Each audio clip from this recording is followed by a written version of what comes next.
Buenos días. Pues en este primer video vamos a ver lo que son las condiciones de continuidad del campo electromagnético.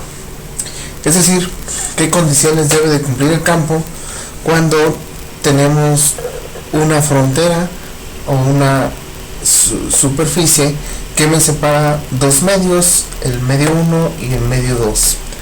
Entonces aquí he dibujado un campo eléctrico y un correspondiente campo magnético, como sucede en una onda plana de un lado y del otro. Entonces, si nosotros generamos una onda plana en el medio 1 y esta onda plana pasa al medio 2, ¿cómo se relacionan estos campos en el medio 2 hacia el medio 1? Bueno, ellos deben de cumplir con las condiciones de continuidad.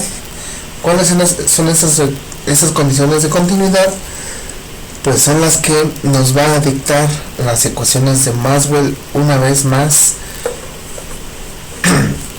Entonces, tenemos la ley de Gauss en la forma diferencial, que nos dice que la integral del flujo sobre una superficie del vector de desplazamiento eléctrico nos va a dar o va a ser igual a la carga encerrada por nuestra superficie gaussiana. Entonces aquí otra vez he dibujado la frontera entre los dos medios y he dibujado mi superficie gaussiana, que la ley de Gauss me permite escribirla como mejor me convenga. Entonces aquí he dibujado un pequeño pastillerito que es como un cilindrito, y este cilindrito lo voy a hacer con una altura muy chiquitita y ver a qué condiciones llego. Entonces aquí voy a pintar el campo eléctrico que está de un lado, en el lado 1, y de este otro lado está el campo eléctrico, pero en el medio 2. Entonces vamos a desarrollar la ley de Gauss.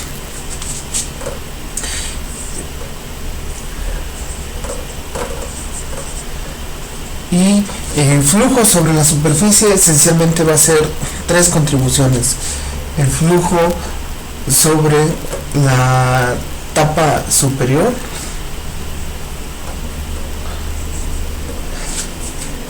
más el flujo sobre los costados.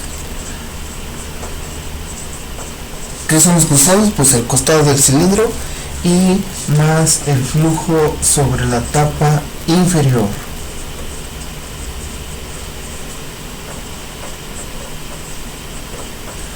Ahora, como lo acabo de mencionar, la altura de la tapa va a ser muy chiquitita.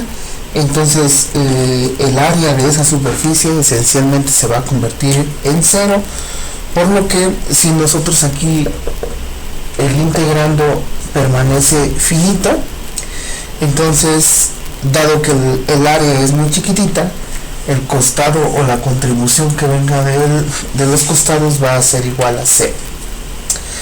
Ahora bien, en la tapa superior tenemos esta expresión. En la tapa superior está del lado del medio 1, entonces aquí el vector de desplazamiento eléctrico corresponde al medio 1 y luego viene por el diferencial de área,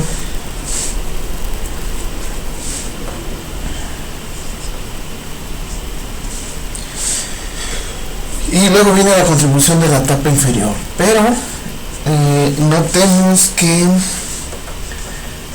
ahora el vector de desplazamiento eléctrico proviene o está en el medio 2, entonces el desplazamiento eléctrico es en el medio 2 y por un diferencial de área. Entonces aquí le voy a poner diferencial de área 1 que corresponde a la tapa superior, y este es el área 2 que corresponde a la tapa inferior.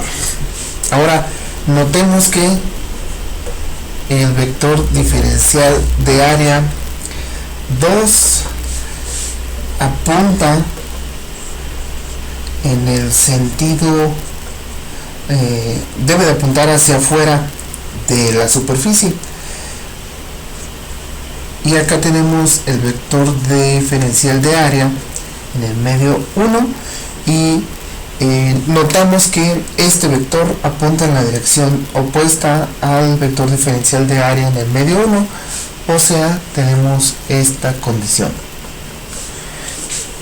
Y ahora, sustituyendo en nuestra ecuación de Gauss, tenemos que la carga encerrada por nuestra superficie es igual a este flujo. Pero ahora ya puedo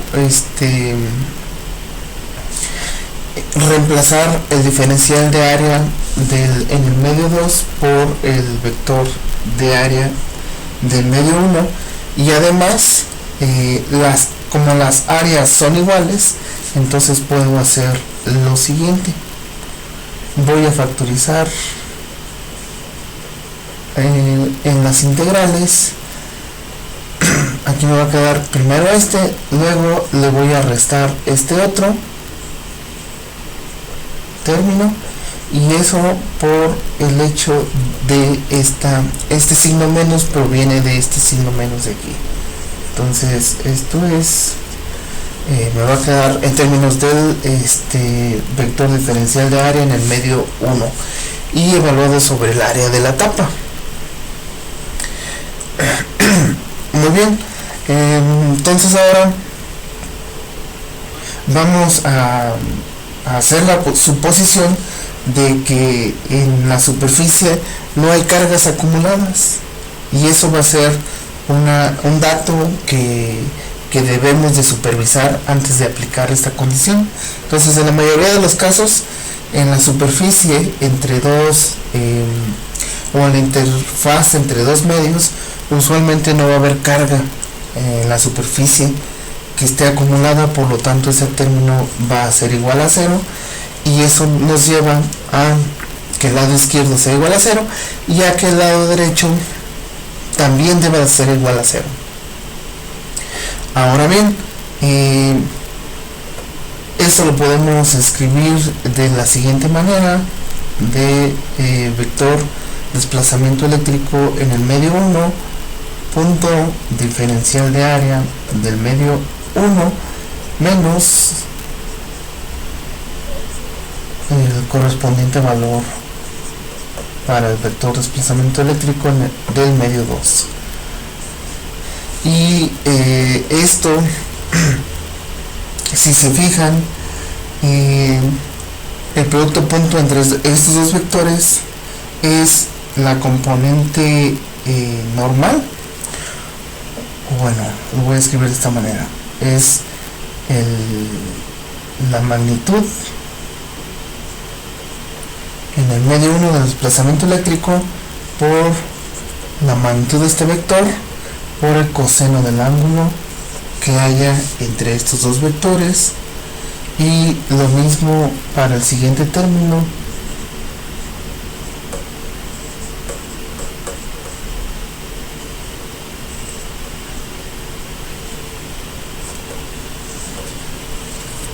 Ahora bien, la magnitud del desplazamiento por el coseno del ángulo, eso es la parte que le vamos a llamar perpendicular a la superficie, porque me da la componente del desplazamiento eléctrico que va en la misma dirección que este vectorcito, y eso por cómo he dispuesto a nuestra superficie, eso corresponde a la componente perpendicular a la interfaz del desplazamiento eléctrico. Entonces, este primer término lo podemos escribir como la componente perpendicular y diferencial de área menos la componente perpendicular, pero del medio 2, diferencial de área. y eso debe de ser igual a 0, y ahora sí llegamos al importante resultado, que si esta integral debe de ser igual a 0, no importa si hagamos más grande el pastillero o más ancho o más angosto, siempre y cuando su altura sea despreciable, el integrando debe de ser 0. Entonces llegamos a la primera condición, que nos dice que las componentes perpendiculares del desplazamiento eléctrico deben de ser iguales. Entonces ese es uno de nuestros primeros resultados. Faltan 3 más, pero los podemos sacar de manera similar, algunos de ellos, otros no tanto. Por ejemplo, la ley de Gauss en el caso magnético nos va a decir que, o nos dice, lo voy a escribir por aquí, que la integral del flujo magnético debe de ser igual a la carga magnética encerrada, y eso es igual a 0. Entonces tenemos otra vez la misma ecuación, pero para el campo magnético. Entonces de una patada obtenemos la segunda condición, pero para el campo magnético, que la voy a escribir aquí, que nos dice que la componente perpendicular del campo del lado o del medio 1 debe de ser igual a la componente perpendicular del campo magnético B, pero del otro medio, y esa es nuestra segunda condición de continuidad que deben de cumplir los campos electromagnéticos a través de una interfaz. Y bueno, con eso concluimos el primer video. En el siguiente video veremos las condiciones para las componentes paralelas del campo electromagnético.